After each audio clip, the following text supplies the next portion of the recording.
kotak-kotak manusia. Paling tinggi Arab Quraisy, di bawah itu Arab tak Quraisy, di bawah itu orang berkulit putih, di bawah itu yang berkulit hitam. Tiba-tiba saja dia datang mengatakan la fadla bainal arabi wal ajam. Tiada beza antara yang Arab dengan yang bukan Arab. Bainal abyadi wal aswad. Tiada beza antara yang berkulit putih dengan kulit hitam. Kullukum min Adam, semua kamu dari Adam, wa Adam min turab. Adam dari tanah, balik kepada tanah. Lalu kemudian dia katakan manusia ini sama di hadapan Allah. Mereka pun berfikir, ajaran apa ini? Kalau memang dia nabi palsu, mengapa dia mengajarkan kebenaran-kebenaran? Lama mereka berfikir. Akhirnya mereka buatlah sebuah kajian, satu fakulti khas namanya Islamic Studies. Maka lahirlah para orientalis. Oriental artinya timur. Orientalis orang putih, orang barat yang mengkaji tentang timur. Orang timur yang mengkaji tentang barat, oksidentalis. Orang barat yang mengkaji tentang timur, mustasyrik. Syarq, timur. Mustasyrik, orang barat, orang putih, orang Spain, orang Inggris yang mengkaji tentang Islam. Sebab mereka merasa apa Islam ini sebenarnya. Akhirnya mereka mempelajari terus, setengahnya ada yang bersyahadat. Awalnya mereka ingin mencari kesalahan kelemahan Islam, tapi akhirnya mereka bersyahadat, asyhadu an la ilaha illallah wa asyhadu anna Muhammadan Rasulullah. Di antaranya adalah Leopold yang merubah namanya menjadi Abdullah. Ada pula seorang bernama Abdul Ilah, itu juga daripada orientalis. Ada pula di Perancis, Paris itu dia robah Roger Jaroudi, yang dia masuk penjara sebab dia mengatakan orang Israel membina negara itu berdasarkan daripada usturah, legend, bukan pada fakta yang nyata. Mereka mengatakan dunia ini akan mereka kuasai, itu semua berdasarkan legend, mitologi. Maka kemudian dia dituntut dan dimasukkan ke dalam penjara, tapi dia tetap istiqamah kerana dia meyakini itu suatu kebenaran berdasarkan ilmu pengetahuan. Mungkinkah seorang nabi palsu mengajarkan dari bisikan-bisikan syaitan, tapi kemudian belum sampai 100 tahun dia meninggal dunia, Islam sudah tersebar sampai ke Al-Qazwain. Orang Arab menyebutnya Bahrul Qazwain. Makanya kita mengenal Imam Al-Qazwaini. Al-Qazwaini dari Bahrul Qazwain. Orang putih menyebutnya sebagai Caspian Sea, dekat dengan Moskow, Russian sekarang. Siapa sahabat Nabi yang sampai ke Bahrul Qazwain? Dia adalah Hudzaifah. Dia adalah Hudzaifah ibnul Yaman. Hudzaifah ibnul Yaman sampai ke Bahrul Qazwain. Di sana umat Islam sudah berkembang dan mereka berkonflik, berikhtilaf tentang masalah qiraat. Hudzaifah ibnul Yaman balik ke kota Madinah Al-Munawwarah, menjumpai Khalifah Utsman ibnu Affan, mengatakan kepada Utsman, itu orang Islam di Bahrul Qazwain sedang berkonflik, ikhtilaf. Setengah mengatakan ini Quran, setengah mengatakan ini tafsir Quran, sebab mereka tidak hafaz Al-Quran. Maka Utsman bin Affan pun menyatukan semua mushaf-mushaf, dicetak menjadi satu, dibezakan antara yang Quran dengan yang bukan Quran. Itulah yang ada sampai pada kita hari ini yang disebut dengan Mushaf Utsmani. Bukan Utsman bin Affan membuat Quran, tapi sebelum itu mushaf Quran ini ada yang bercampur dengan qiraat syazah, ada yang bercampur dengan tafsir, sehingga mereka ikhtilaf di Bahrul Qazwain, di Caspian Sea, di Rusia sudah sampai masa itu. Pada masa Utsman pula Islam sudah sampai Nun, jauh di sana, tempat matahari tenggelam. Matahari tenggelam itu bahasa Arabnya ghurub. Negeri tempat matahari tenggelam disebut dengan maghrib. Matahari tenggelam waktunya adalah maghrib. Salat yang dilaksanakan saat matahari tenggelam, salat iyalah takkan isya. Oleh sebab itu maka ada suatu negeri bernama Maghrib. Bila sekarang kita sebut Maghribi, itu maknanya Maghribi hanya Maroko saja. Tapi dulu yang namanya Maghribi, Tunisia, Aljazair, Maghrib, Mauritania. Keempat negeri ini disebut negeri Maghrib karena tempat tenggelamnya matahari. Bagaimana mungkin kalau dia seorang nabi palsu, Seorang yang mendapat bisikan dari iblis dan syaitan, bagaimana mungkin ajarannya sudah sampai 40 tahun belum sampai kematiannya, ajarannya sudah sampai. Bila kita letakkan kota Makkah Madinah itu di tengah, maka Bahrul Qazwain itu di kanan dan Maghribi itu di kiri. Sebelah kanan ke arah timur Islam sudah sampai ke Bahrul Qazwain, sedangkan ke sebelah barat Islam sudah sampai ke Maghribi. Siapa yang tak percaya, bukalah Google Map. Tengok Makkah di tengah, Madinah di atas, ke kanan Bahrul Qazwain, ke kiri Maghribi. Nabi menjadi pemimpin di kota Makkah 10 tahun. Selepas itu diteruskan oleh Sayyidina Abu Bakar, Umar, Uthman, Ali 30 tahun. Makanya Nabi mengatakan khilafatun nubuwah arba'una sanah. Pemerintahan mengikut cara Nabi Muhammad SAW arba'una sanah, 40 tahun. Dari mana Nabi tahu 40 tahun? Wa ma yantiqu anil hawa. Nabi tak bicara mengikut hawa nafsunya. In huwa illa wahyun yuha, melainkan wahyu daripada Allah. Siapa yang membawanya? Allamahu syadidul quwa, dia yang memiliki kekuatan. Jibril alaihi salam. Dari mana orang tahu bahwa khalifah Rasyid, khulafa Rasyidin itu hanya Abu Bakar, Umar, Utsman, Ali? Nabi tak ada menyebut nama. Nabi hanya mengatakan, alaikum bisunnati, ikuti sunnahku, wa sunnatil khulafa'ir rasyidin, dan sunnah khulafa' rasyidin. Tapi Nabi tak ada sebut nama. Kenapa khulafa' rasyidin hanya sampai Abu Bakar, Umar, Utsman, Ali sahaja? Kenapa Muawiyah tak masuk khulafa' rasyidin? Itu berdasarkan hadis khilafatun nubuwah arba'una sanah. Pemerintahan cara Nabi ada 40 tahun. Nabi 10 tahun, Abu Bakar, Umar, Utsman, Ali 30 tahun. Maka berakhir dia pada masa pemerintahan Sayyidina Ali tepat umur Islam 40 tahun. 40 tahun umur umat Islam. Islam sudah berkembang sampailah. Apakah Islam sudah sampai ke negeri Melayu pada masa pemerintahan Sayyidina Ali bin Abi Thalib? Orang-orang putih Europe diantaranya adalah dia yang berpura-pura masuk Islam.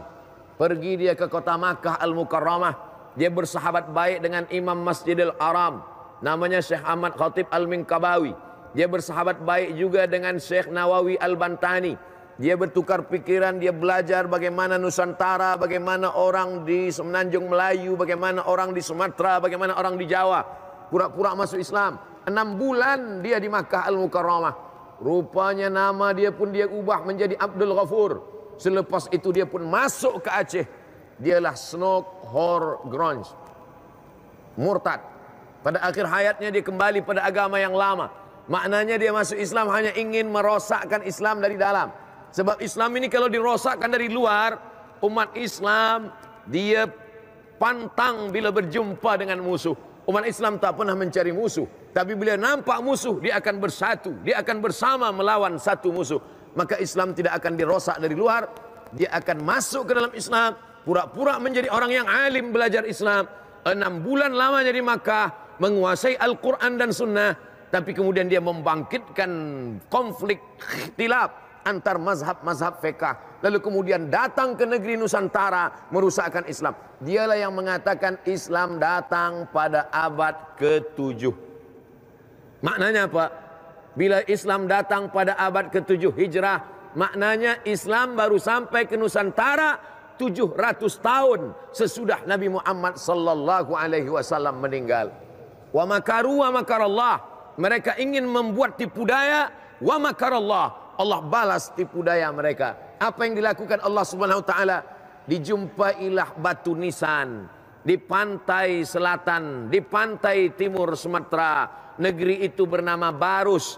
Tertulis di batu nisan itu Fatimah pada tahun 200 Hijrah. Dari situlah seminar yang dihadiri Haji Abdul Malik Karim Amrullah Hamka, Buya Hamka, penulis tafsir Al-Azhar pada tahun 60-an.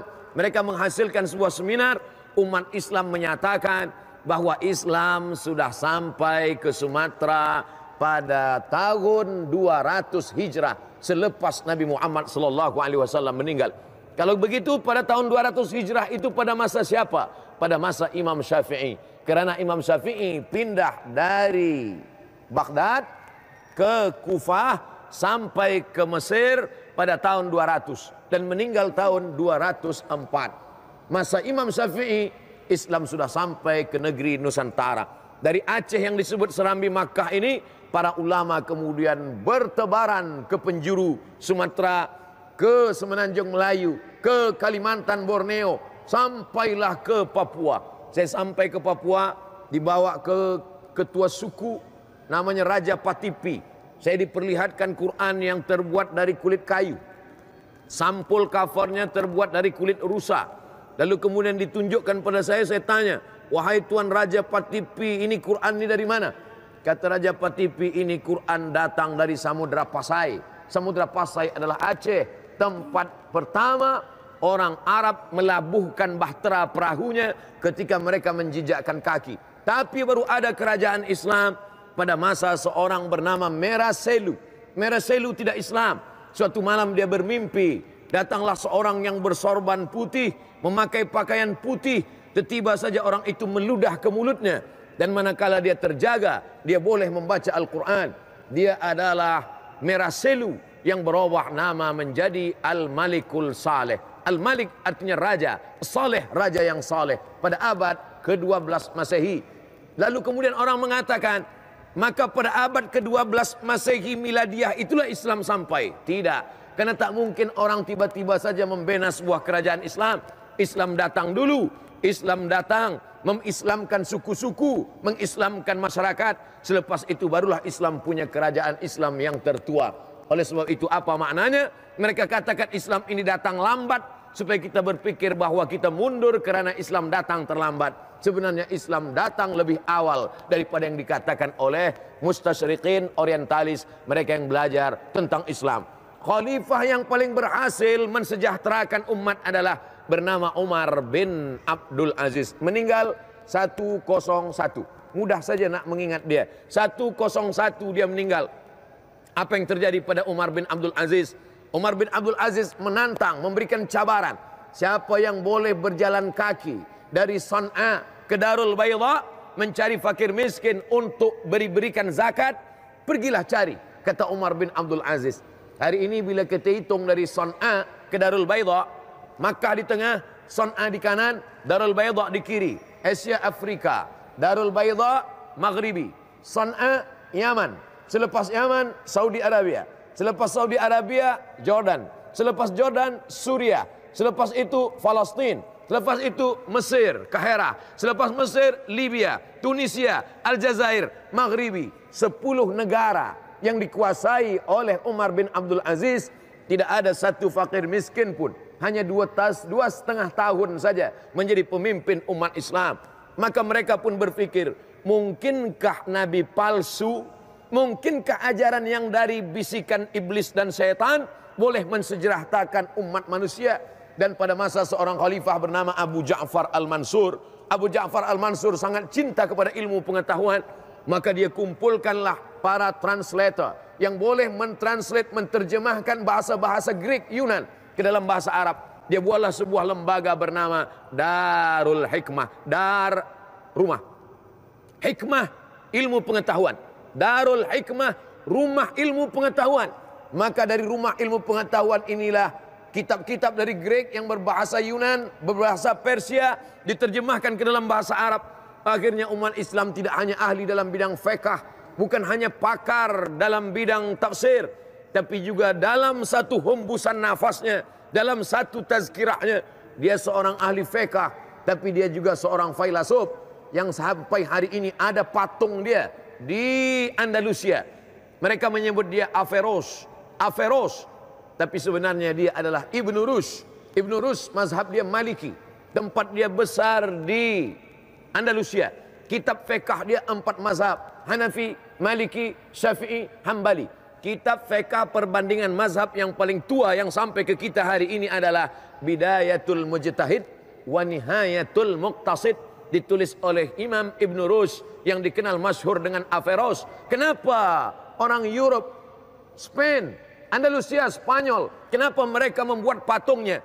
Mereka tidak mengenal fiqh. Mereka tak tahu fikih taharah, halal, haram, makruh, mubah, sunat, sunan muakkad. Mereka tidak mengenal Averroes sebagai faqih, ahli fiqh.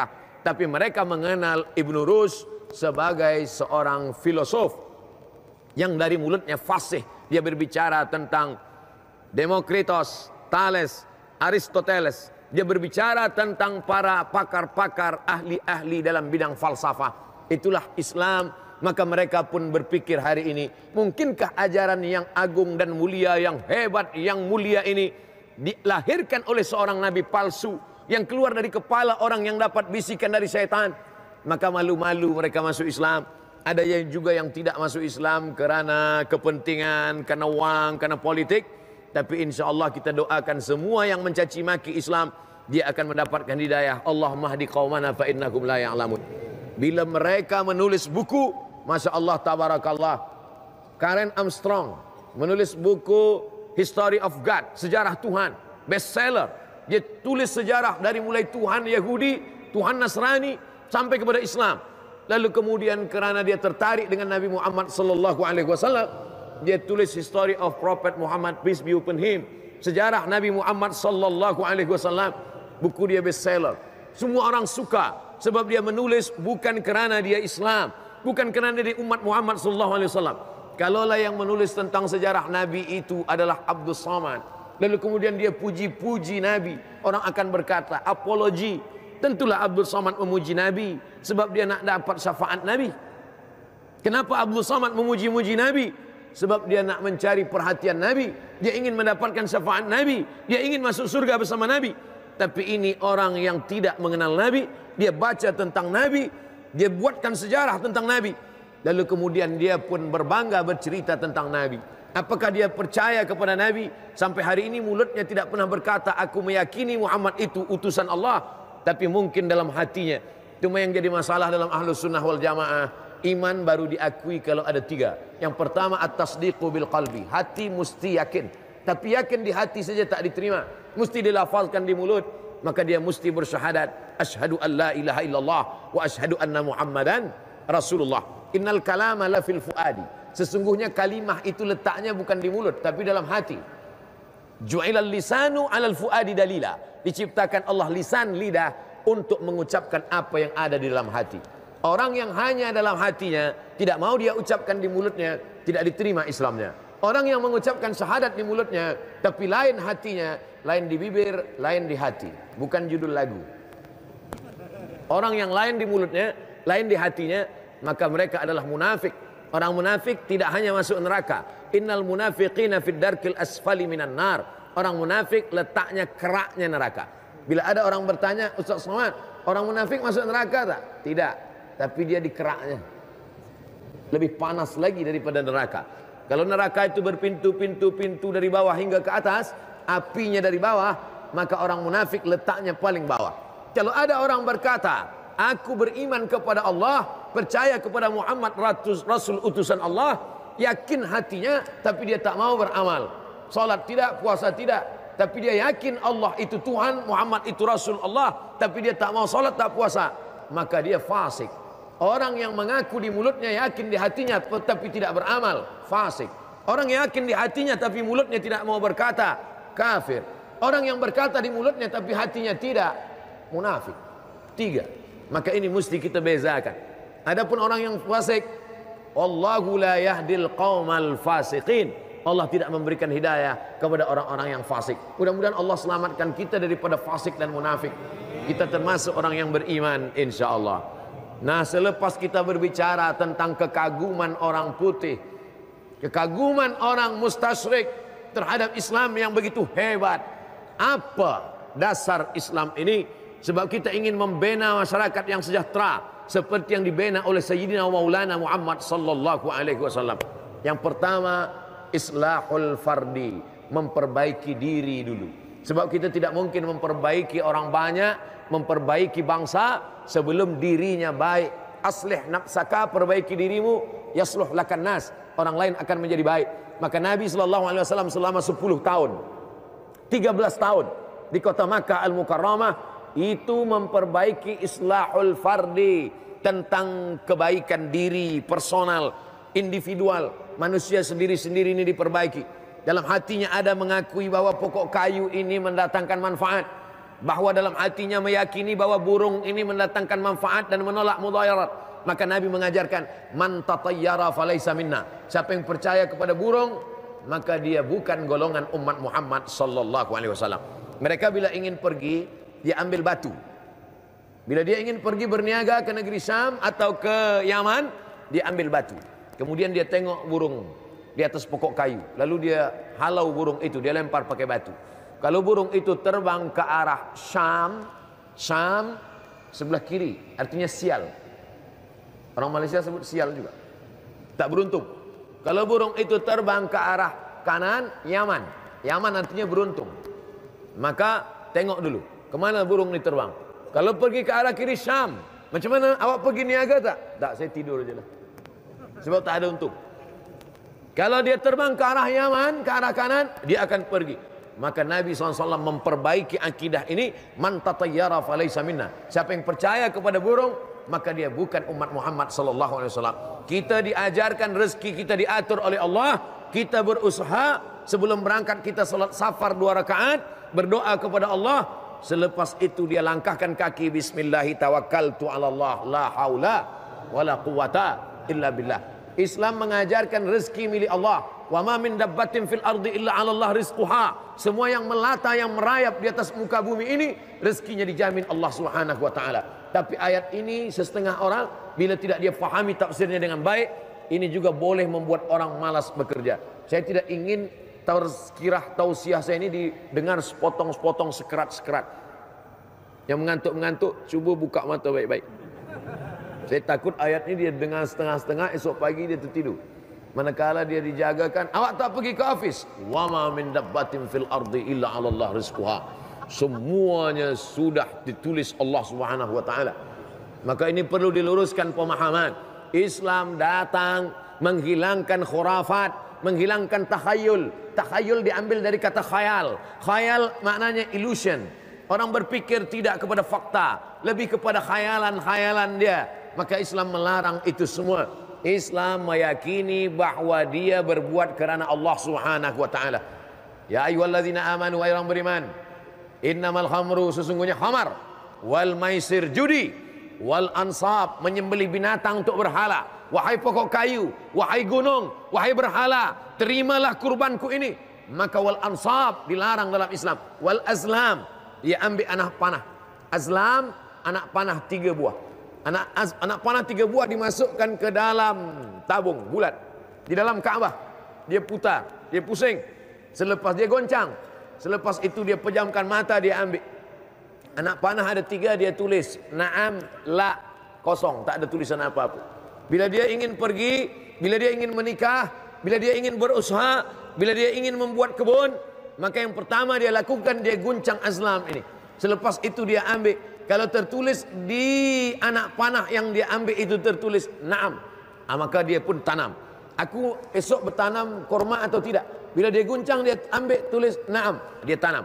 Bila dia guncang, dia tulis la, maka dia tak tanam. Bila dia guncang, dia ambil, tak ada tulisan, dia ulang sekali lagi. Maka Islam datang mengharamkan ini.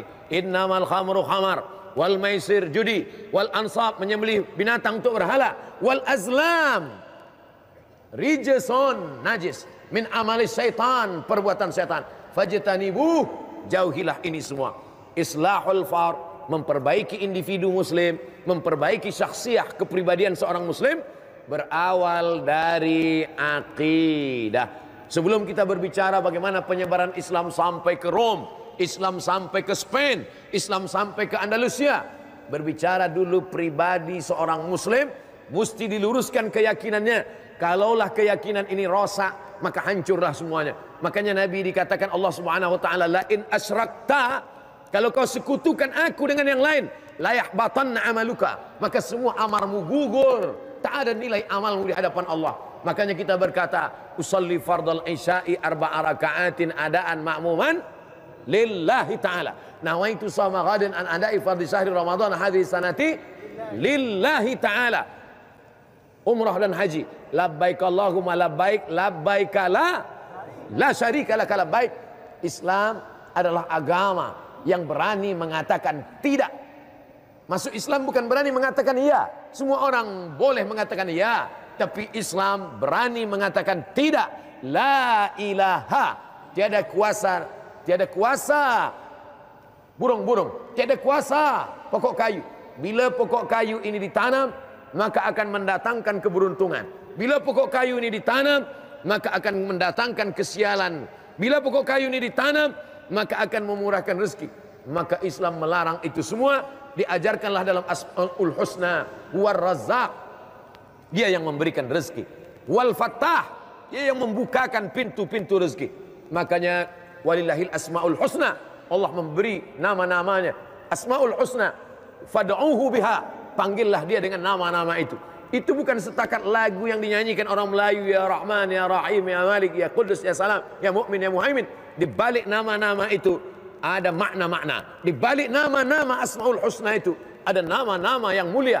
Maka ketika kita berkata ya Razzaq, wahai yang memberi rezeki, saat itu kita sedang mengatakan burung tak dapat mendatangkan rezeki, anak panah tak dapat mendatangkan rezeki, pokok kayu tak boleh membuah rezeki. Semuanya berserah kepada Allah. Bismillahi tawakkaltu ala Allah, la haula wala quwata illa billahil aliyil azim. Seorang explorer muslim, bila anak-anak kita ditanya siapakah manusia yang mengelilingi dunia, mereka serempak akan menjawab Christopher Columbus.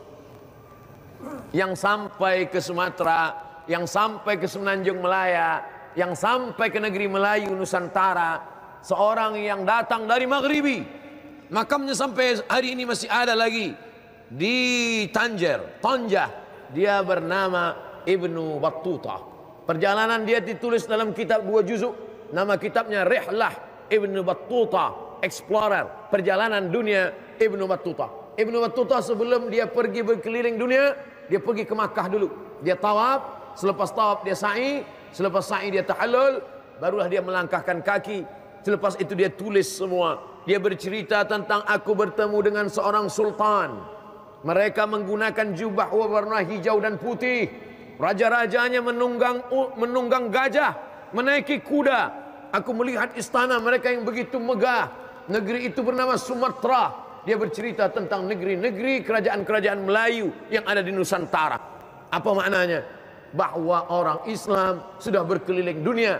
Padahal masa itu belum lagi ada alat-alat yang canggih, yang hebat. Dia semuanya berserah kepada Allah. Tawakalnya membuat dia menjadi kuat. Tawakal orang dulu membuat Islam menjadi maju. Tawakal orang sekarang membuat Islam menjadi mundur. Tawakal orang dulu membuat dia berkeliling dunia. Tawakal orang sekarang membuat dia tidur dalam kelambu. Jadi siapa yang salah sebetulnya? Padahal Quran yang dibaca sama. Quran yang dibaca oleh Ibnu Battuta adalah Quran yang dibaca oleh kita sekarang. Hadis yang dibaca oleh Ibnu Battuta adalah hadis-hadis juga yang dibaca oleh kita sekarang. Jadi kalau begitu bukan ajarannya yang salah, tapi cara kita memahami Islam. Maka yang pertama kali yang dilakukan oleh Rasulullah sallallahu alaihi wasallam adalah islahul fardi, memperbaiki diri. Dirinya apa dulu diperbaiki? Yang diperbaiki adalah islahul aqidah. Aqidah artinya 2 tali yang disimpul mati. Ada satu tali, ada satu tali. Ikat simpul tali. Maka kalau sudah disimpul mati, dia tidak akan terbuka sampai akhir. Maka disebut dia dengan ilmu aqidah. Berasal dari hadis Nabi sallallahu alaihi wasallam ketika datang Abu Hafs. Abu Hafs panggilan dia, sebab orang Arab tak boleh memanggil nama, menyebut nama itu tak sopan, tak beradab, tak berakhlak. Maka dipanggil dia, ya Abu Hafs. Abu Hafs, siapa dia? Sayyidina Umar ibn al-Khattab. Datanglah seorang yang rambutnya sangat hitam, bajunya sangat putih, tak ada bekas-bekas tanda dia perjalanan jauh. Tapi tak ada orang Madinah yang mengenali dia. Biasanya kalau dia datang dari jauh, tentulah rambut dia berdebu, tentulah pakaian dia lusuh dan kotor. Maknanya dia datang dari jauh. Kalau rambut dia hitam bersih, baju dia bersih, maknanya dia orang tempatan. Pastilah orang kenal dia. Tapi orang ini aneh, rambut dia hitam, baju jubah dia putih, tapi tak ada orang kenal. Siapa dia? Dia bertanya tentang ma huwal iman. Apa iman itu wahai Muhammad sallallahu alaihi wasallam? Nabi menjawab, antu'mina billah wa malaikatihi wa kutubihi wa rusulihi wal yaumil akhir wa biqadri khairihi wa syarrihi.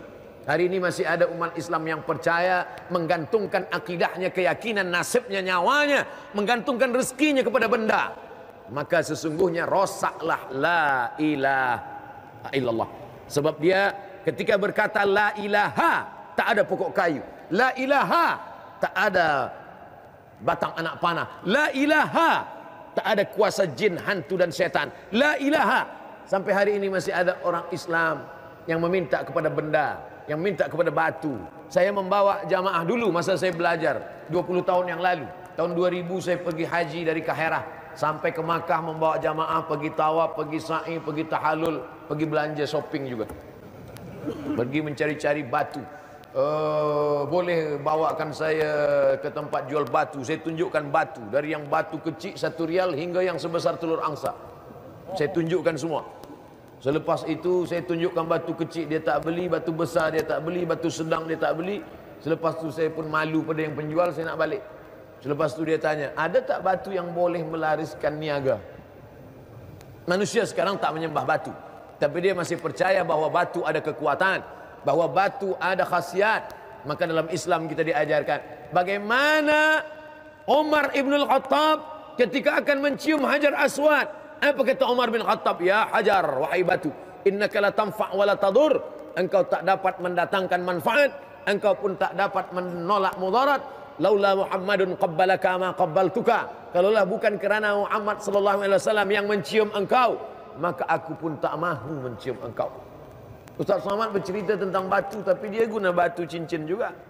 Saya guna batu suka aja. Tak ada saya katakan bila pakai batu merah maka muka kita akan merah, kita berani bicara di depan menteri-menteri. Tak ada. Tak ada saya cakap macam tu. Saya tak ada keyakinan macam itu. Saya berbicara sebelum saya berangkat, saya bersolat, saya berdoa kepada Allah, ya Allah, yang akan kusampaikan ini adalah firman-firman-Mu, ayat-ayat-Mu. Yang kusampaikan ini adalah sabda Rasul-Mu Muhammad sallallahu alaihi wasallam. Yang akan kujumpai adalah umat-umat-Mu. Mereka adalah pencinta-pencinta-Mu ya Allah ya Rasulullah. Yang kupijak ini adalah bumi-Mu. Aku bernaung di bawah langit-Mu, maka beri aku kekuatan. Kita tiada kekuatan. Darah kita, jantung kita, buah pinggang kita, paru-paru kita, semuanya dari Allah Subhanahu wa taala. Nafas yang ada ini dari Allah, paru-paru ini datang dari Allah. Maka sebelum berangkat tadi semuanya serahkan kepada Allah Subhanahu wa taala. Oleh sebab itu tidak percaya kepada benda-benda. Inilah yang diajarkan oleh Nabi Muhammad sallallahu alaihi wasallam. Suatu ketika istri Nabi, ibu kita semua. Istri Nabi itu ibu kita. Makanya setelah pas Nabi SAW meninggal, tiada seorang pun yang berani menikahi Aisyah radhiyallahu anha. Sebab apa? Sebab orang yang menikahi istri Nabi sama dengan menikahi ibu kandungnya sendiri. Suatu ketika Aisyah Ummul Mukminin, ibu kita, maka nanti bila ada setengah-setengah kelompok-kelompok yang mencaci maki Aisyah, berarti dia mencaci maki ibu kita. Kita mesti membela dengan darah dan nyawa kita. Manakala Aisyah membuka bantal, dia buka bantal, dia tengok di bawah bantal, di atas bantal ada budak kecil yang ditidurkan oleh ibunya, bundanya. Selepas itu Aisyah menengok di bawah bantal ada Musa. Musa pisau untuk mencukur janggut, untuk mencukur misai. Dia tengok ada pisau. Lalu Aisyah bertanya, ini pisau ini untuk apa? Untuk apa kau buat pisau ini? Apa kata perempuan itu? Bila pisau ini diletakkan di bawah bantal, maka jin pengganggu budak kecil akan lari ketakutan. Maka kata Aisyah, nahana Rasulullah sallallahu alaihi wasallam, Nabi melarang kami untuk percaya yakin kepada benda, maka meminta berdoa kepada Allah Subhanahu wa taala. A'udzu bikalimatillahi tammati min kulli syaitani wa hammati wa min kulli 'ainil lamma. Bismillahilladzi la yadurru ma'a ismihi syai'un fil ardi wa la fis sama'i wa huwas samiul 'alim. Dulu ternyata pada zaman Nabi pun, pada zaman Aisyah radhiyallahu anha pun, mereka percaya bahwa jin takut dengan pisau kecil. Sekarang kita nak letakkan apa? Nak letakkan pisau besar. Jin-jin sekarang pun tak takut lagi dengan pisau. Dulu katanya jin takut dengan bawang. Sekarang bawang dah habis, dia masak semua dah. Oleh sebab itu maka yang membangkitkan ketakutan ini, di mana letak takut dalam hati? Takut itu datangnya dari mana? Daripada Allah. Allah yang memberikan ketakutan kepada makhluk-makhluknya. Kalau hati dipenuhi rasa takut, maka jin dan setan pun akan takut. Kalau hati sudah penuh dengan rasa takut kepada Allah, maka jin, hantu dan setan pun akan takut kepada manusia itu. Mana buktinya? Buktinya tak lain tak bukan adalah Sayyidina Umar ibn al-Khattab. Apa kata Nabi sallallahu alaihi wasallam? Ma salaka Umar fajjan qattu. Kalau Umar lalu di suatu jalan, illa salakas syaitanu fajjan ghaira fajjika. Kalau Umar lalu di suatu jalan, maka setan akan lalu di jalan yang lain. Begitulah setan takut. Suatu ketika dulu pada masa pemerintahan gubernur Mesir bernama Amr bin As. Amr bin As melihat orang-orang Mesir di Kairah menghanyutkan, mereka letakkan rakit di atas sungai Nil, mereka dudukkan anak gadis yang paling cantik, mereka buatkan gelang, rantai, subang, mereka berikan perhiasan-perhiasan, lalu kemudian mereka hanyutkan di sungai Nil. Gubernur Mesir bernama Amr bin As bertanya, apa yang kamu lakukan ini wahai orang Mesir? Apa kata orang Mesir? Ini untuk menjamu sungai Nil. Sebab bila tidak kita hanyutkan sungai Nil ini anak gadis, maka nanti air akan surut, kering. Kalau sudah air surut dan kering, tanaman gandum akan mati. Kalau tanaman gandum mati, maka kita semua di Mesir ini akan mati. Amr bin As melarang, jangan, perbuatan kamu ini syirik, sebab kamu minta kepada jin, hantu dan setan penjaga sungai Nil. Lalu kemudian orang Mesir berkata, pilihan kita dua wahai gubernur, wahai Amr bin As, kita buat ini, sungai akan naik, atau kita diam, kita akan mati. Pilih mana? Amr bin As pun terdiam. Lalu dia buat surat, dia kirim kepada Khalifah Amirul Mukminin Umar ibn al-Khattab di kota Al-Madinah Al-Munawwarah. Ila Amirul Mukminin, kepada pemimpin orang beriman Umar ibn al-Khattab, ini di Mesir ada tradisi menghanyutkan anak gadis di sungai Nil. Bila ini tidak dibuat, nanti air Nil tidak naik. Kalau air Nil surut kering, maka kami semua di Mesir ini akan mati. Maka kemudian Amr bin As mengirimkan surat itu. Surat itu dibalas oleh Umar bin Khattab. Dia masukkan surat kecil di dalam amplop yang besar, lalu kemudian sampai kepada Amr bin As. Kata pembawa surat, wahai Amr bin As, masukkan surat Umar bin Khattab ini ke sungai Nil. Amr bin As bertanya-tanya dalam hati, apalah agaknya isi surat Umar bin Khattab itu. Lalu kemudian dia buka, dia baca isinya. Min Abdillah, dari hamba Allah. Dia tak berkata dari Amirul Mukminin Umar bin Khattab. Dia katakan min Abdillah, dari hamba Allah. Ila nahrin Nil, kepada sungai Nil. Ya nahran Nil, wahai sungai Nil, in kunta tajri min qibalillah fajri. Kalau engkau mengalir dari Allah, kalau mengalir karena Allah, kalau engkau memang makhluk Allah, fajri, mengalirlah engkau karena Allah. Fa illam tajri, kalau engkau bukan makhluk Allah, maka tak usah kau mengalir sampai hari kiamat. Lalu kemudian Amr bin As memasukkan surat itu ke sungai Nil. Esok pagi dia tengok naik air sungai Nil 16 jengkal naik ke atas. Kisah itu diceritakan oleh Imam Abul Fida Ismail Ibnu Katsir yang menulis tafsir Ibnu Katsir dalam kitabnya bernama Al-Bidayah wan Nihayah. Al-Bidayah awal sejarah, wan Nihayah akhir sejarah. Kalau nak baca buku sejarah, bacalah kitab Al-Bidayah, kerana ini kitab tertua tentang sejarah sampai kepada masa kehidupan Ibnu Katsir abad ke-8 Hijrah. Mazhab dia Syafi'i, baik sekali, semazhab dengan kita, mazhab Syafi'i. Apa maknanya? Bahwa yang betulkan pertama adalah akidah. Bila ada orang yang meminta kepada setan, meminta ke rezeki kepada makhluk, ada orang mengatakan ini masalah akhlak. Ini bukan masalah akhlak. Ini adalah masalah yang pertama, akidah. Kenapa Ustaz berpanjang lebar bercerita tentang masalah akidah ini? Karena krisis masalah kita bukan masalah ekonomik, bukan masalah politik, bukan masalah umat. Masalahnya adalah masalah akidah. Orang kalau akidahnya baik, maka masyarakat akan baik, maka negara akan baik, kerajaan akan baik, umat ini pun akan baik. Dari mana datangnya kebaikan? Dari akidah yang benar. Maka insya Allah anak-anak cucu kita ajarkan akidah ahlu sunnah wal jamaah. Bukan akidah ahlul bid'ah, bukan akidah ahlu yang keluar daripada sunnah Rasulullah sallallahu alaihi wasallam. 13 tahun habis untuk akidah. Bila Nabi SAW bahaskan 13 tahun untuk akidah, Abdul Somad hanya membahaskan akidah ini 13 menit saja.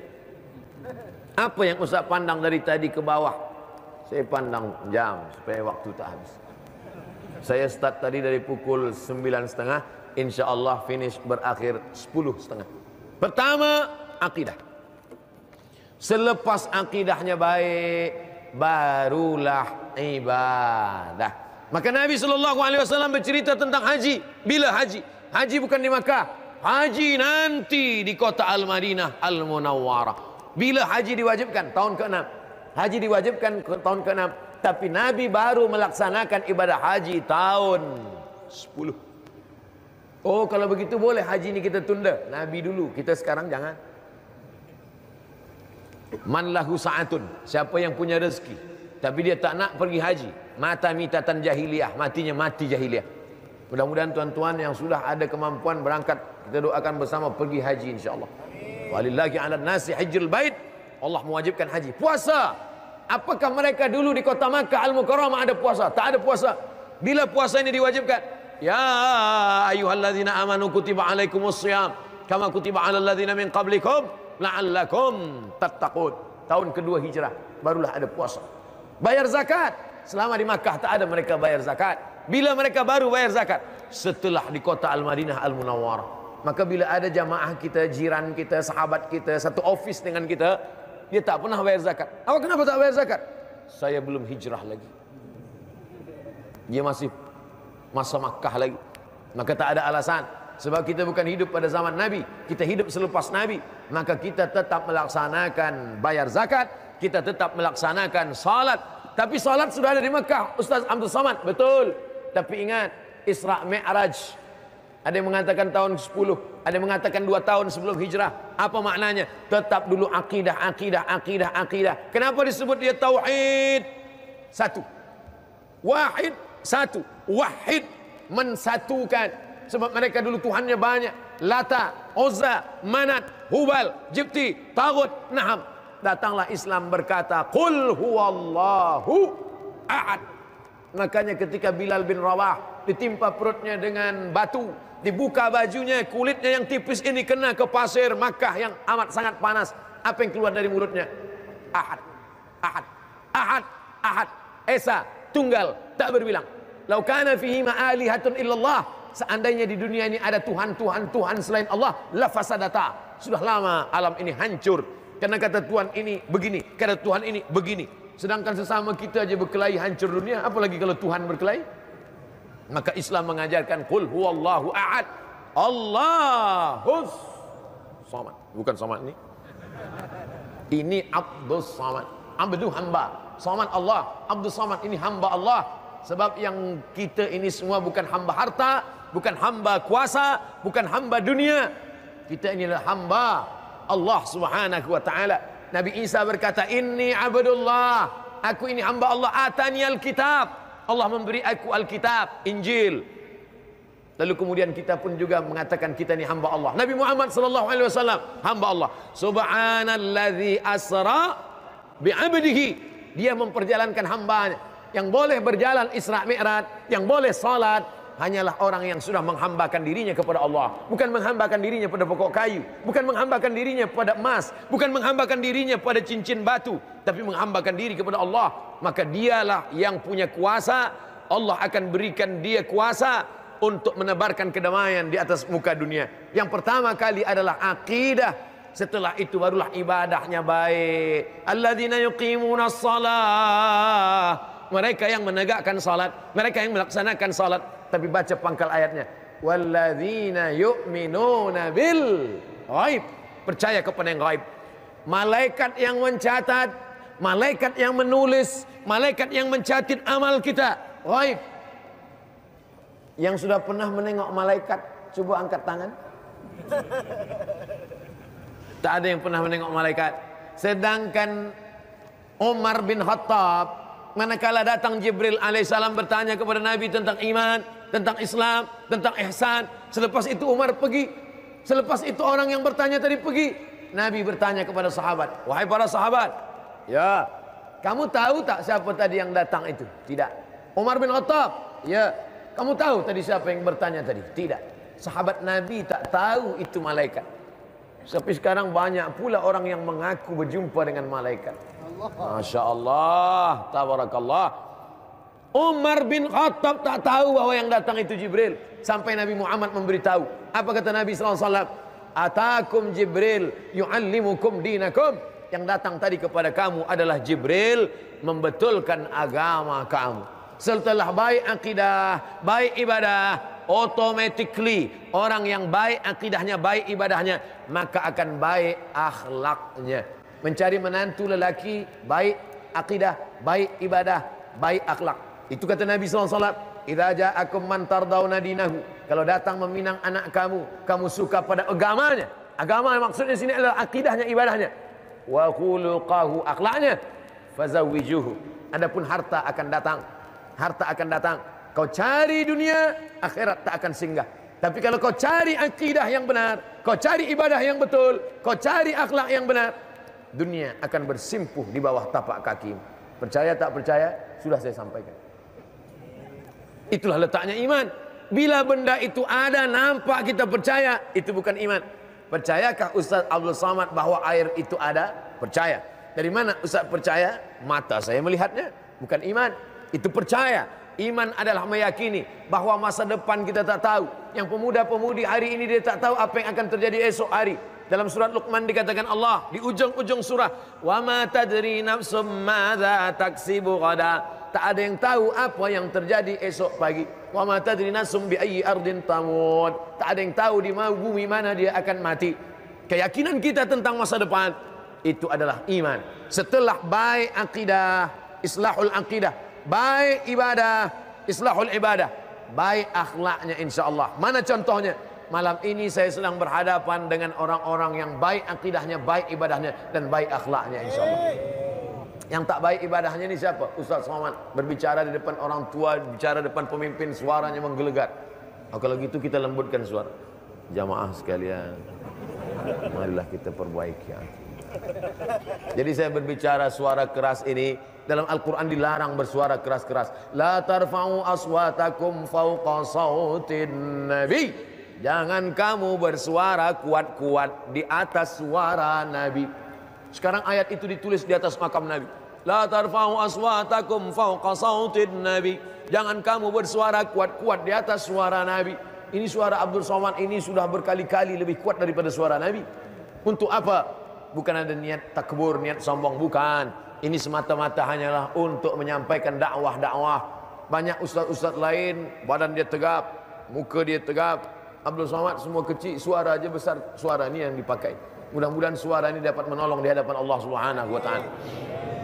Maka yang paling utama adalah akhlak.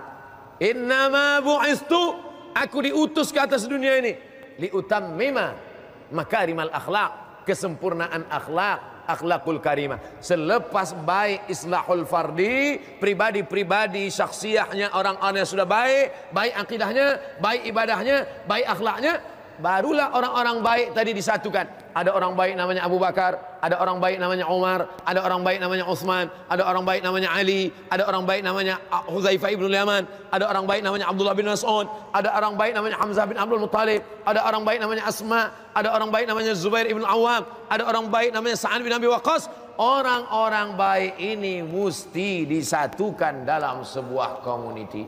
Alhamdulillah, malam ini orang-orang baik sedang berkumpul di tempat yang paling baik, dalam ibadah yang paling baik, berzikir mengingat Allah, dalam community yang baik.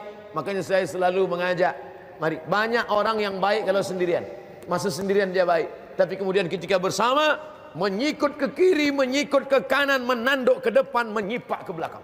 Kalau ada manusia macam ini, sabar-sabar saja, nanti Idul Adha kita selesaikan. Bila kita sanggup menjadi pemimpin, majulah ke depan. Bila kita tak mampu, ikutlah di belakang. Jangan diletakkan di belakang menanduk, diletak di depan menyipak ke belakang. Orang Melayu paham? Boleh paham? Tak paham nanti saya jelaskan. Apa maknanya? Idza kuntum salasatan fi safarin. Kalau kamu ada 3 orang melakukan perjalanan musafir, falyu'ammiruhum ahadahum. Hendaklah salah satu dari kamu mengangkat menjadi pemimpin. Nabi Muhammad SAW bukan dia diangkat sebagai pemimpin berdasarkan musyawarah, kerana tidak menerima musyawarah, tapi ini diangkat oleh siapa? Yang melantik dia siapa? Allah Subhanahu wa ta'ala. Tapi manakala Nabi Muhammad SAW meninggal dunia, berkumpullah sahabat datang dari kalangan muhajirin. Apa kata orang muhajirin? Kami mengangkat pengganti Nabi adalah Abu Bakar. Kami mengangkat pengganti Nabi Muhammad sebagai pemimpin Madinah adalah Umar. Datang pula orang Madinah, Ansar. kami mengangkat, melantik pengganti Muhammad SAW, bukan sebagai nabi, tapi sebagai pemimpin adalah Sa'ad bin Ubadah. Masing-masing mereka punya calon, punya bakal pemimpin. Lalu kemudian mereka berdebat. Inilah parlimen pertama di atas muka bumi, di atas dunia. Sebab dulu ketika meninggal Syahinsyah, raja yang ada di Persia, mereka melantik anaknya bernama Buran, seorang perempuan. Tapi manakala Nabi Muhammad sallallahu alaihi wasallam, Nabi tak meninggalkan surat, tak ada wasiat. Lalu kemudian sahabat berkumpul di Saqifah Bani Sa'idah. Apa kata Abu Bakar Siddiq? Apa kata Umar bin Khattab? Aku pernah mendengar Nabi Muhammad sallallahu alaihi wasallam bersabda, "Nahnu ma'asyir al-a'immah min Quraisy." Pemimpin diangkat dari golongan Quraisy. Dengan hadis ini maka kalahlah Sa'ad. Sebab Sa'ad tak Quraisy. Naiklah Umar. Tapi rupanya Umar juga tawaduk, rendah hati. Aku rasa tak layak. Siapa yang diangkat Nabi menjadi imam salat manakala Nabi sakit? Abu Bakar Siddiq. Maka Abu Bakarlah yang dilantik. Berbaiatlah semua sahabat. Ubai'uka, aku membaiat engkau wahai Abu Bakar Siddiq menjadi khalifah, pemimpin pengganti Rasulullah sallallahu alaihi wasallam. Islahul fardi, perbaiki diri, baik akidah, baik ibadah, baik akhlak. Setelah orang-orang baik ini baik, dikumpulkan orang baik ini dalam sebuah community, diangkat seorang pemimpin. Nabi Muhammad SAW meninggal, Nabi Abu Bakar Siddiq, meninggal Abu Bakar, Umar bin Khattab, meninggal Umar, Ali bin Abi Thalib, meninggal Ali, Sayyidina Hasan. Selepas Hasan, Muawiyah bin Abi Sufyan. Selepas Muawiyah, Yazid bin Muawiyah. Habis Bani Umayyah, naik Bani Abbasiyah. Habis semuanya, berakhir pada Turki Utsmani. Sampailah kepada sultan-sultan di negeri Melaju, negeri semenanjung Melayu, sampai ke berbagai macam negeri. Sampailah pada hari ini kita disatukan dalam sebuah komuniti kebaikan-kebaikan. Maka pemuda-pemuda yang dulu minum khamar, yang dulu berbuat dosa, yang dulu buat maksiat, hijrah, balik ke pangkal jalan, tobat nasuha. Tapi jangan tobat sendirian. Banyak orang yang tobat sendirian, hari ini bertobat, esok balik lagi. Maka dia ada sebuah komuniti. Apa nih Ustaz Abdul Somad nih? Dia ustaz, dia pensyarah, dia bagi tazkirah di masjid. Kenapa dia naik motor pula? Saya tengok naik motosikal. Itu nak bawa anak-anak mudanya, nak bawa pemuda-pemuda belia-belia. Sebab mereka ni mungkin segan nak ke masjid. Ustaz Abdul Somad, kami ni baru bertaubat, kami ada komuniti. Bila tazkirah di masjid kami takut. Kenapa awak takut ke masjid? Beberapa sahabat kami 2-3 kali ke masjid, lepas tu mati. Dia takut. Itulah maka tazkirah Ustaz Abdul Somad tak selamanya di masjid. Kadang kita buat di padang, kadang kita buat di stadium. Sebab ada setengah orang yang takut ke masjid. Jangankan nak masuk ke masjid, baru menengok masjid dia dah takut. Sebab masih ada baki-baki syaitan lagi dalam dirinya. Oleh sebab itu maka semua kita tempuh, ada komuniti. Kita bangun sebuah komuniti. Maka selepas itu barulah kita boleh memperbaiki ekonomi. Nabi SAW bukan hanya bertasbih dalam masjid. Nabi datang ke pasar. Maka dia bina suk Islami, pasar Islamic market. Karena ada umat Islam, orang Yahudi membuat riba, maka datanglah Islam mengharamkan riba. La ta'kulur riba adhafan mudha'afa. Jangan makan riba. Alladzina ya'kuluna riba, orang yang makan riba, la yaqumuna illa kama yaqumul ladzi yatakhabbathu syaitanu minal mas. Nanti dia bangkit dari kubur seperti orang yang bangkit dari kemasukan syaitan. Maka Islam mengajarkan ini. Bila kita pergi ke Masjid Nabawi, masuk dari pintu Babus Salam. Babus Salam itulah tempat pasar yang disebutkan Allah dalam Al-Quran. Idza qudiyatis shalah, kalau kamu sudah melaksanakan salat, fantashiru fil ard, bertebaranlah di atas muka bumi, wabtaghu min fadlillah, carilah rezeki karunia Allah Subhanahu wa taala. Makanya doa masuk masjid dengan doa keluar masjid beza. Doa masuk masjid, Allahumma ftahli abwaaba rahmatik. Masuk masjid, bukakan pintu rahmatmu ya Allah. Sebab kami banyak silap salah dosa. Bukakan pintu rahmatmu ya Allah. Selama kita i'tikaf di masjid ini dapat rahmat-rahmat Allah Subhanahu wa taala. Tapi manakala kita keluar masjid, Allahumma inni as'aluka min fadlik, berikan aku rezeki-rezekimu ya Allah. Bahkan ketika musim haji, ada yang membawa kain, ada yang membawa gandum, ada yang membawa kulit unta, ada yang membawa kulit, semua datang. Maka mereka datang kepada Rasulullah SAW. Bolehkah kami berniaga masa ibadah ini? Ibadah, berniaga tak boleh. Turun ayat, laisa alaikum junahun an tabtaghu min fadlillah. Kamu boleh berniaga pada masa hari-hari yang baik. Hari Arafah, hari Mabit di Muzdalifah, 11, 12, 13 hari tasyrik menyembelih kurban, tapi mereka tetap boleh berniaga, mabit. Maka haji tidak hanya setakat ibadah, bukan hanya sebatas wukuf di padang Arafah, tapi haji juga adalah bisnis. Haji adalah market yang sangat besar bagi umat Islam. Islam datang tidak hanya memperbaiki pribadi-pribadi, tapi juga Islam membina ekonomi pasar, Islam juga membina politik, Islam juga dengan kekuasaan. Maka datanglah Imam Al-Mawardi menulis kitab Al-Ahkam As-Sultaniyah, hukum hakam kesultanan, syarat-syarat menjadi pemimpin, bagaimana kewajiban seorang pemimpin. Dalam Islam pemimpin itu adalah ra'iddin wad daulah, dia pelindung agama dan dia juga sekaligus pelindung negara. Maka insya Allah bila kita perbaiki yang dua ini, islahul fardi, pribadinya baik, akhlaknya baik, akidahnya baik, ibadahnya baik, mujtama, ada pemimpin yang saleh, makanya di antara yang nanti yang dapat naungan di padang mahsyar sab'atun, 7 golongan, yuzilluhumullah, yang mendapatkan naungan atap di padang mahsyar, yauma la zilla illa zilluh. Hari itu tak ada naungan kecuali naungan Allah. Yang pertama kali mendapat bukan ulama, bukan ustaz, bukan pensyarah. Yang pertama kali mendapat adalah al-imamul adil, pemimpin yang adil. Mudah-mudahan negeri kita, Indonesia, Malaysia, semuanya mendapatkan pemimpin-pemimpin yang adil di hadapan Allah Subhanahu wa taala. Kita doakan. Sebab apa? Doa masyarakat, doa silahul mu'min. Doa adalah senjata orang beriman. Ada kepemimpinan yang baik, ada orang kaya yang mau bersedekah, ada orang yang mampu. Ad-dunya bustan, dunia ini taman yang indah. Zuyinat bi arba'ati asya. Taman indah kalau ada 4 perkara. Yang pertama, ilmul ulama, ulamanya berilmu. Adlul umara, pemimpinnya adil. Sakhaul aghniya, orang kayanya mau bersedekah, berinfak, berwakaf.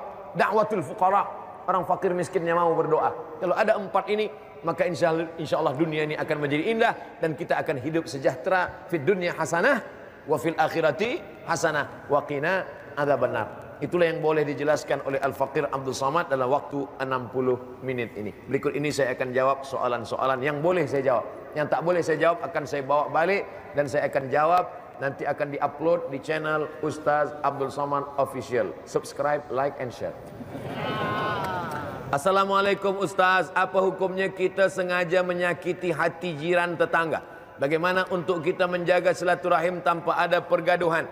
Maka dalam Islam diajarkan, ya'ti yaumal qiyamati bi salatin, ada nanti orang pada hari kiamat datang membawa salat yang banyak, wasiyamin, puasa sunatnya banyak, wa zakatin, sedekahnya banyak, wa hajjin, hajinya banyak, tapi ternyata amalnya banyak, tak boleh menolong dia masuk ke dalam surga. Apa sebab? Qad satama hadza, karena lidahnya sudah mencaci maki, sumpah serapah. Wa qazafa hadza, menuduh orang dengan cara yang zalim, tak ada bukti-bukti nyata. Wa daraba hadza, tangannya sudah menempeleng memukul si fulan. Wa akala mala hadza, memakan harta si fulan. Maka jangan malu minta maaf. Selama saya menyampaikan tazkirah 1 jam 60 menit ini, banyak cakap saya menyinggung perasaan tak berkenan di hati tuan dan puan. Sudikah muslimin muslimat di masjid ini memaafkan Abdul Samad? Dah selesai. Daripada kita cari di akhirat, belum tentu kita berjumpa. Maka datang yang menyakiti jiran tetangga, datang meminta maaf. Maka insya Allah, walaupun kita datang assalamualaikum, tak dia jawab, maka itu tidak lagi tanggung jawab kita di hadapan Allah Subhanahu wa taala. Bila terkait dengan hutang piutang, bayar. Bila terkait dengan sempadan tanah, betulkan. Assalamualaikum jiran saya. Waalaikumsalam. Saya nak minta maaf nih. Minta maaf apa? Dulu sempadan tanah nih saya alih. Berapa lama? Dah 20 tahun. Qaidah Shibrin. Sejengkal saja sempadan tanah kau alih, maka engkau akan tuwiqa, dililit lehermu 7 aradin, 7 lapis tanah. Oleh sebab itu jangan sangka hidup ni sementara saja, lepas tu kita akan mati diminta tanggung jawab di hadapan Allah Subhanahu wa taala. Dunia ni hanya tempat singgah sekejap mata. Apa panduan mendidik anak zaman sekarang dalam dunia yang makin mencabar? Pertama, tanamkan dalam dia iman. Suruh dia banyak-banyak baca ayat kursi dengan maknanya. Aku ayahmu, aku bundamu, boleh jadi kami lupa, lalai, mengantuk, tidur, tapi engkau akan diawasi oleh dia. Siapa dia? La ta'khudhuhu sinatun wala naum. Al ilmu yahrusuka wal malu anta tahrusuhu. Begitu kata Sayyidina Ali. Jangan engkau tinggalkan harta pada anakmu, sebab anakmu akan menghabiskan harta. Tapi kau tinggalkan ilmu, maka ilmu yang akan menjaga dia. Tapi harta warisan kita bagi untuk bekal hidup, boleh, baik. La anta da'a warathataka aghniya, kau biarkan anak-anakmu dalam keadaan mampu, kaya, baik, ekonomi, finance dia baik, elok. Min anta da'ahum 'allatan, daripada kau tinggalkan mereka 'allatan, meminta-minta, yatakaffafuna 'alan nas.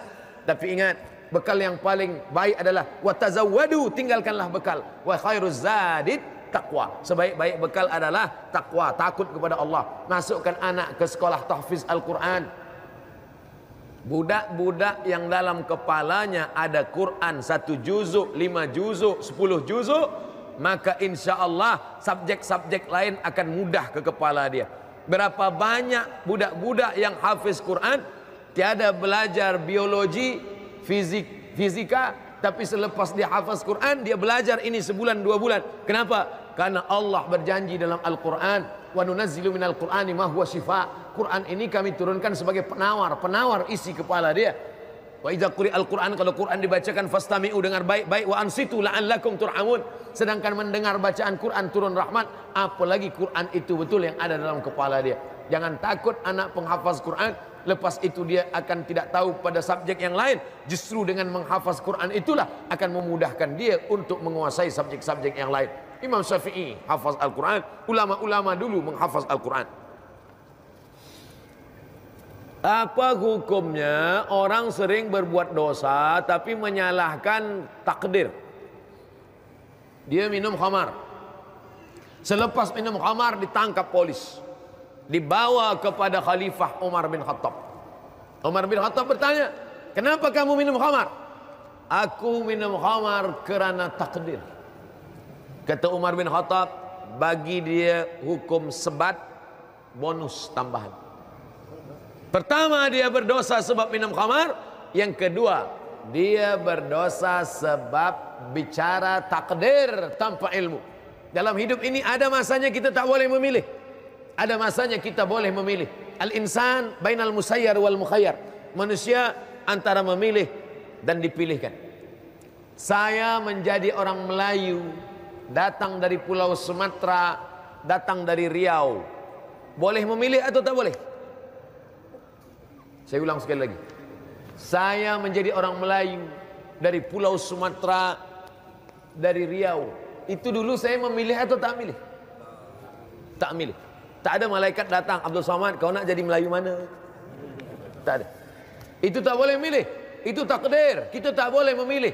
Menjadi lelaki atau perempuan, tak boleh memilih. Sekarang banyak lelaki perempuan, dia kata, awak ni lelaki ke perempuan? Saya sebenarnya perempuan, masuk dalam tubuh lelaki. Mana boleh? Ini takdir Allah Subhanahu wa taala.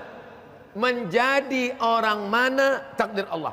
Tapi pada saat saat ini memilih, apakah saya tazkirah ini duduk atau tegak berdiri? Apakah saya minum melalui botol atau dalam gelas? Itu memilih. Allah bagi saya telinga, Allah bagi saya mata, Allah bagi saya akal, Allah bagi saya hati. Maka saya memilih minum air zam-zam atau minum khamar. Saya sudah tahu bahwa khamar itu haram. Saya tahu dari medikal pun melarang. Mudaratnya besar. Allah memurkai. Diancam dengan ancaman syaitan. Lalu kemudian dengan penuh kesedaran saya pilih khamar. Kemudian saya minum. Manakala hakim bertanya, mengapa engkau minum khamar? Allah mentakdirkan saya. Maka ini bukanlah sifat orang beriman. Maka dalam Islam, baca baik-baik kitab Syekh Muhammad Sa'id Ramadan Al-Buti, Al-Insan Bainal Musayyar wal Mukhayyar. Manusia ada mana kalanya dia tak boleh memilih, dan ada kalanya dia boleh memilih antara baik dan buruk. Wa nafsi wa ma sawwaha, demi manusia, jiwa manusia dan penciptaannya. Fa alhamaha fujuraha wa taqwaha. Allah berikan jalan fujur, Allah berikan jalan takwa. Qad aflaha man zakkaha, beruntung orang yang membersihkan dirinya, dia pilih jalan yang baik. Wa qad khaba man dassaha, rugilah orang yang mengotori dirinya. Mudah-mudahan kita selalu diberikan taufik dan hidayah. Apa makna taufik? Taufik sejalan jalan kita dengan jalan Allah. Hidayah, kita boleh membezakan mana kiri mana kanan. Kiri tak baik, kanan baik. Kata Allah yang kanan baik, kiri tak baik. Sejalan jalan saya dengan jalan Allah disebut dengan taufik. Banyak orang sekarang Semoga kita mendapatkan taufik dan hidayah. Bila anak dia bertanya, ayah, apa taufik dan hidayah? Ustaz tanya dari dulu memang dah begitu. Manakala sejalan jalan kita dengan jalan Allah, maknanya kita mendapatkan taufik. Manakala kita tak sejalan dengan jalan yang diperintahkan Allah, segera balik ke pangkal jalan. Tubu ilallah. Baliklah ke pangkal jalan. Taubatan nasuha. Apa hukumnya orang minjam uang? Elok. Mencuri yang tak boleh. Menunaikan haji walaupun menanggung hutang yang banyak. Walillahi 'alan nasi hajjul bait. Allah mewajibkan haji. Tak sama dengan puasa, tak sama dengan salat, tak sama dengan zakat. Di ujungnya ada ikatan, qaid. Apa ikatan qaidnya?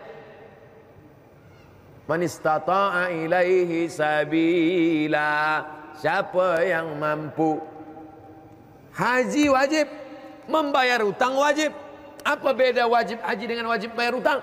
Wajib membayar hutang alal faur, segera. Bila dah jatuh tempo tanggal tarikh bayar. Sedangkan haji, maka bila dia mampu, maka bayar hutang. Umrah sunat, maka umrah satu package dengan haji. Sebab bila dia buat haji tamattu, dia buat umrah dulu, baru dia buat haji. Bila dia pakai ifrad, dia buat qiran, ada 3 cara. Tapi orang yang berkali-kali pergi umrah, sudah pernah sekali umrah wajib, lepas itu tiap tahun pergi umrah, dia tiap tahun pergi umrah, hutang tak dia bayar. Oh, dia tak faham ada fiqhul aulawiyat.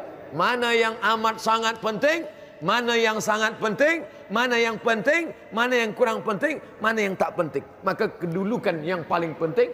Ada yang fardu, ada yang wajib, ada yang sunat muakkad, ada yang sunat, ada yang mubah. Oleh sebab itu kita mesti berilmu. La ilaha illallah, tapi tengok pangkal ayatnya. Fa'lam annahu la ilaha illallah. Berilmu dulu, baru la ilaha illallah.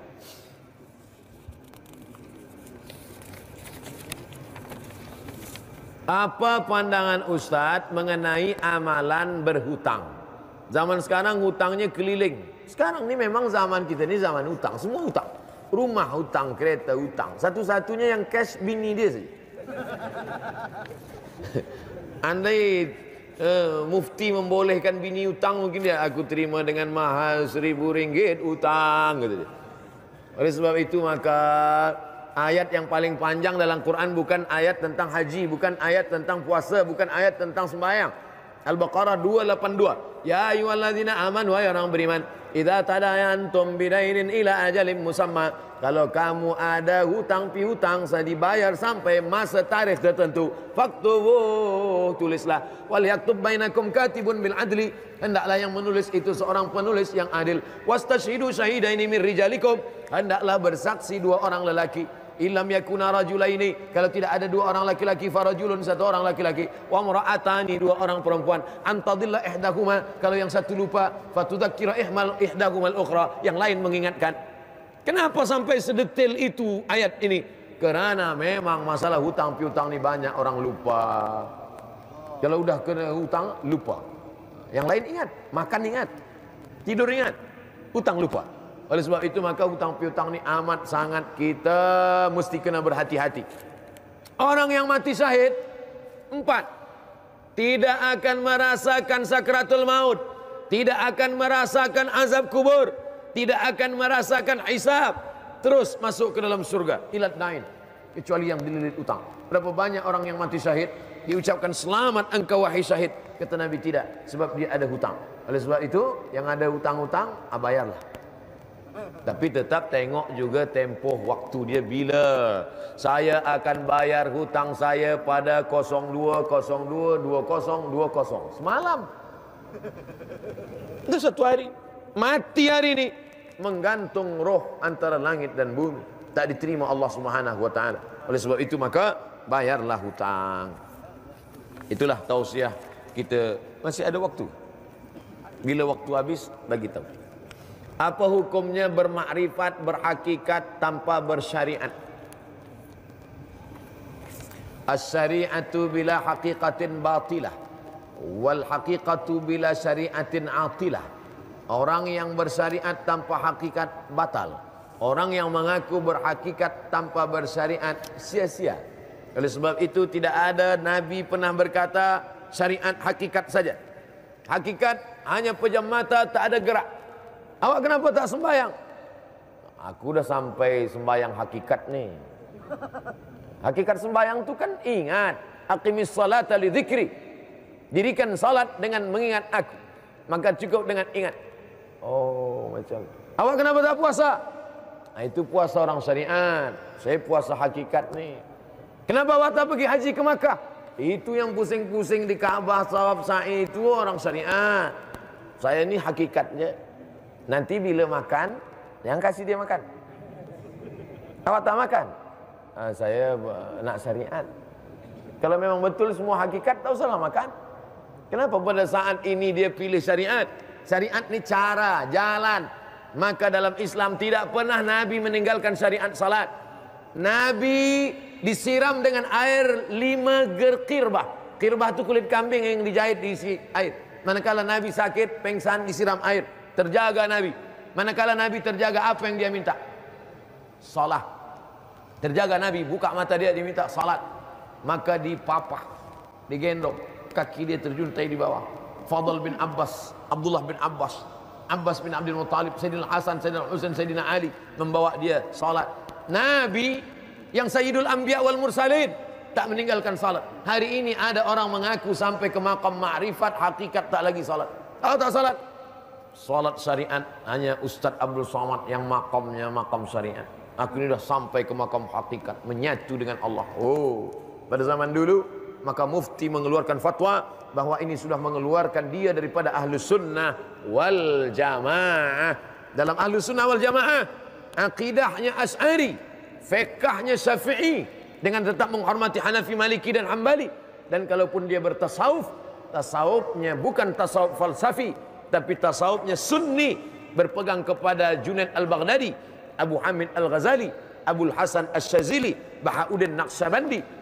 Mereka yang melaksanakan syariat. Idza ra'aitar rajul, kalau kau melihat ada orang yatiru fil hawa, terbang di atas awan, yamshi 'alal ma, berjalan di atas air. Kalau nanti kau pandang, kau tengok, kau lihat ada orang terbang di atas awan, berjalan di atas air, la taghtar, jangan tertipu, jangan terpukau. 1000 kali dia mengatakan dia ahli ma'rifat, pandanglah bagaimana dia melaksanakan syariat. Maka mengaji. Saya kalau ada orang ingin mengambil baiat tarekat, ingin berzikir ikut kajian, saya tanya siapa mursyidnya. Kalau mursyidnya Ahlus Sunnah wal Jamaah sesuai dengan tasawuf Abu Hamid al-Ghazali, kitab Ihya Ulumuddin, membaca kitab Ar-Risalah Al-Qushairiyah, Al-Luma' Imam At-Tusi, beramal dengan sunnah Rasulullah SAW, ikut. Tapi kalau tidak, walaupun jubahnya 4 lapis, karena ilmu bukan dinilai daripada jubah. Kalaulah ilmu dinilai daripada jubah, maka orang demam lebih tebal lagi jubah. Yang kita lihat adalah bagaimana dia mengamalkan akidah Ahlussunnah dan amalan-amalan yang diajarkan Rasulullah sallallahu alaihi wasallam. Assalamualaikum Ustaz. Waalaikumsalam warahmatullahi wabarakatuh. Adalah apakah ada fatwa bercanggah dengan Quran hadis boleh diberi, bagaimana, adakah fatwa yang bercanggah dengan Al-Quran Sunnah boleh diberitahu? Taraktu fikum amraini, ku tinggalkan pada kamu 2 perkara sahaja. Hadis riwayat Muwatta Malik, disebutkan juga oleh Imam dalam kitab Al-Mustadrak Al-Hakim. Ku tinggalkan pada kamu 2 perkara, in tamassaktum bihima, kalau kamu pegang yang 2 ini lan tadillu abada, kamu tak akan sesat untuk selamanya. Kitab Allah Al-Quran wa sunnati, dan sunnah Rasulullah sallallahu alaihi wasallam. Dalam Sahih Muslim dikatakan Al-Quran wa itrati ahli baiti, ahli baitku, para habaib. Kenapa disebut ahli bait? Kerana mereka yang berpegang teguh. Alhamdulillah banyak para habaib kita. Di antaranya esok kita akan bersama dengan Habib Ali Zainal Abidin, belajar daripada Hadramaut Tarib Darul Mustafa Habib Umar bin Hafiz. Kenapa para habaib ini disebut dalam hadis Sahih Muslim? Apa kata Imam Nawawi? Litamassukihim bis sunnah, kerana mereka berpegang teguh dengan sunnah. Kalau kita tak tahu Quran, tak tahu sunnah, kemana kita bertanya? Fas'alu ahla dzikri, tanyalah kepada orang yang berilmu. In kuntum la ta'lamun, kalau kamu tak tahu. Alhamdulillah di Malaysia merata-rata banyak para alim ulama. Ada Jamiah Islamiyah Alamiyah UIA, Islamic International University, ada banyak sekali daripada alumni Al-Azhar, daripada Jordan, daripada Suriah. Banyak sekali para alim ulama kita. Matta'anallah bituli umurihim, mudah-mudahan Allah panjangkan umur mereka dan kita dapat berkah usia mereka. Siapakah Habib Umar bin Hafiz? Habib artinya cinta. Hub, cinta. Habib orang yang dicinta. Nabi Muhammad SAW punya anak bernama Sayyidatuna Fatimah. Fatimah punya anak lelaki bernama Sayyidina Al-Husain. Husain punya anak lelaki bernama Zainal Abidin, Ali Zainal Abidin. Zainal Abidin punya anak lelaki bernama Muhammad Al-Baqir. Muhammad Al-Baqir punya anak lelaki bernama Ja'far Sadiq. Ja'far Sadiq punya anak lelaki bernama Musa Al-Kazim. Ja'far Sadiq ada anak lelaki bernama Ali Al-Uraidi. Ali Al-Uraidi punya anak-anak keturunan bernama Muhammad bin Isa. Kerana dia yang pindah dari Baghdad ke Yaman, orang yang pindah itu disebut Al-Muhajir, orang pindah. Maka disebut dia dengan Muhammad Ahmad bin Isa Al-Muhajir. Dari Al-Muhajir inilah lahir cucu cicit keturunan As-Saqqaf, Al-Haddad, Al-Jifri, Al-Attas, Barakbah, bin Syihab, ini semua. Maka kita kenal ada besar Profesor Sayyid Naqib Al-Attas di ujung nama Al-Attas, itu termasuk daripada As-Syihab atau As-Sam, tapi biasa ditulis As-Sagaf, As-Sagaf itu sebenarnya As-Saqqaf. Ini semua adalah daripada Hadramaut, Tarim. Mereka datang kemari mengislamkan negeri-negeri Melayu.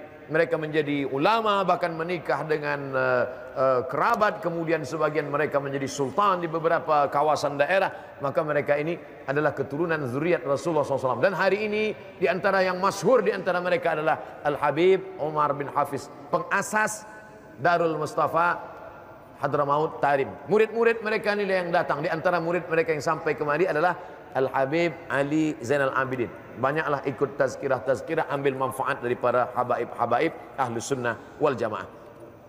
Las, apa sufi itu? Sekarang ini banyak juga orang mengaku sufi. Saya ini sufi. Kenapa awak tak sembahyang? Suka filem. Suf diambil dari bahasa Arab suf. Suf artinya bulu kambing. Sebab dulu mereka tak nak memakai kain yang terbuat daripada qutn. Abdul Samad memakai daripada qutn. Orang Arab menyebut qutn, orang putih menyebut cotton. Cotton artinya kapas. Bila kita pakai kapas, kita berpeluh, kita hangat, kita selesa. Sebab apa? Sebab kapas menghisap keringat, peluh. Maka kita pakai cotton. Tapi mereka tak nak pakai cotton. Mereka guna suf. Bila dipakai bulu kambing ini jadi pakaian, maka semakin hangat, semakin panas, semakin gatal. Mereka tak ingin hidup selesa di dunia. Sebab mereka, makanya ada di antara mereka yang tak memakai selipar, tak memakai kasut. Namanya Bishri Al-Hafi. Al-Hafi artinya orang yang tak memakai kasut. Sebab bila dia pakai, dia merasakan nikmat, dia lupa kepada Allah SWT. Dia pakai baju, dia pakai selesa. Jadi bila ada hari ini orang berkata, aku sufi, sebenarnya itu hanya simbol saja. Makna sufi adalah tazkiyatun nafs, pensucian hati. Siapa itu sufi? Man safa qalbuhu lillah, orang yang mensucikan hati. Maka prosesnya ada 3. Yang pertama, takhalli. Takhalli, kosongkan hati. Kosongkan hati daripada riak, kosongkan hati daripada syirik, kosongkan hati daripada takbur, kosongkan. Setelah hati kosong, barulah diisi dengan tahalli. Tahalli artinya diisi dengan zikir, diisi dengan ridha, diisi dengan qanaah, diisi dengan tawaduk. Selepas tahalli, barulah dia tajalli.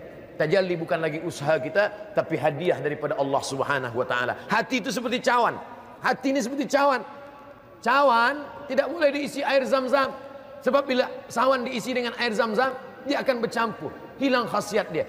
Maka hati yang kotor tak boleh diisi, maka dikosongkan dulu. Maka cawan ini kalau kita nak tuang air Zam-Zam, kosongkan dulu. Bagaimana cara mengosongkannya? Kita kosongkan.